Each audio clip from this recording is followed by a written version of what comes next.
One of the great enigmas and controversies regarding modern Mariology has been the dogma according to Rome of the bodily assumption of Our Lady into heaven. This, however, has not been quite controversial throughout history at all. In fact, the Eastern Orthodox churches proudly still declare this as a historical reality. The teaching is simple, that after our mother, the mother of our Lord Jesus and the mother of all Christians, Mary, lived a life of exemplary grace, that she ended her days either in Ephesus or on the Mount of Olives, the Mount of Olives being the more traditional location. There she is laid physically to rest, after which she is taken up bodily into heaven.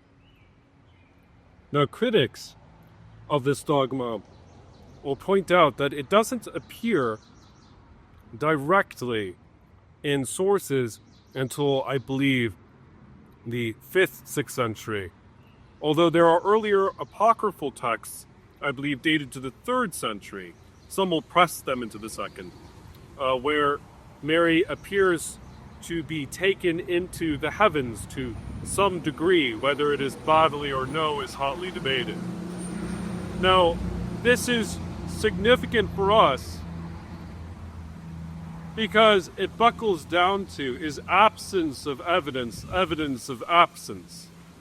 A telling feature, which I've mentioned at least once before, is that there are no relics of the body of Mary. Had Mary ended her days in martyrdom, there would be thousands of churches with pieces of her purported physical remains. But instead, we only have second-class relics of her in existence. Pieces of her clothing, for example. This is telling, given how widespread the veneration of relics were even from the 2nd century. See the relics of Polycarp of Smyrna as a prime example. The other point of controversy, of course, rests in Protestant circles that will press back and the claim that this simply gives too much honor to Mary. However, I would echo the words of the apostolic fathers that the yes of Mary undoes the no of Eve, in that Mary gives a human nature to the second person of the Trinity. Without Mary, there would be no blood for the divine Logos, the divine Word, to shed on the cross. So it is that if we read in the Psalm, "You will not suffer your Holy One to see corruption," would the Mother of God be allowed by her divine Son simply to wither away in the tomb? Certainly not. Also, the frequency of Marian apparitions and their attestation to the reality of the Assumption is enough for me to demonstrate that absence of evidence is not evidence of absence, and that indeed the bodily Assumption of Mary is a historical reality. Theologically, it is sound. Historically, although lately attested, it has the feature regarding the relics that we mentioned.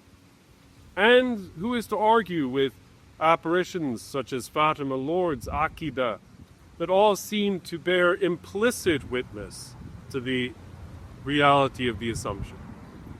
As an evangelical Lutheran, I would say that this falls into the category of adiaphora.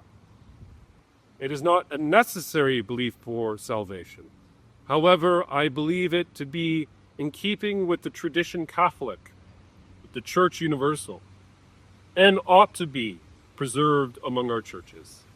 May the memory of the bodily Assumption of our Blessed Mother lead us into fullness of grace as we meditate on the life, death, and resurrection of Jesus. In the name of the Father, and of the Son, and of the Holy Spirit.